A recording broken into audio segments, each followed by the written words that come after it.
তুমি কি জানো রাতে যখন সবাই ঘুমায় তখন জেগে ওঠে এমন এক শক্তি যাকে বলে তান্ত্রিক এক শক্তি।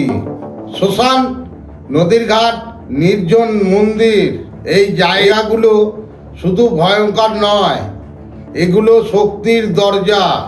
অনেক মানুষ আজ বুঝতেই পারছে না হঠাৎ করে কেন সংসারে অশান্তি, কোনো ভালোবাসার মানুষ দূরে সরে যাচ্ছে, কোনো টাকা এলো হাতে থাকছে না, বারবার অসুখ বাধা দুর্ঘটনা আসছে। এর পিছনে অনেক সময় থাকে অদৃশ্য বাধা, কালো শক্তির প্রভাব অথবা কারোর করা তান্ত্রিক ক্রিয়া। শাস্ত্রে বলে যে সমস্যার জন্ম অদৃশ্যর জগতে, তার সমাধানও হয় অদৃশ্যর শক্তিতে। আমি কাউকে ভয় দেখাতে চাই না, আমি শুধু সত্যটা বলছি।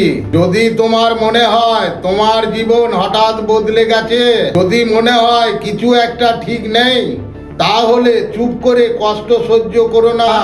এই ভিডিওর নিচের নাম্বারে এখনই ফোন করে তোমার সমস্যার কথা বলো, আমি তোমার কথা গোপন রাখবো।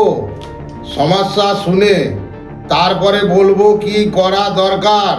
কোনো জোর নেই, কোনো বাধ্যকতাও নাই। মনে রেখো, সব সমস্যারই সমাধান আছে, শুধু দরকার সঠিক পথ আর সঠিক সাধক। শক্তি তোমার সাথেই আছে, শুধু তাকে জাগাতে জানতে হবে। নমস্কার, আপনারা সবাই ভালো থাকবেন।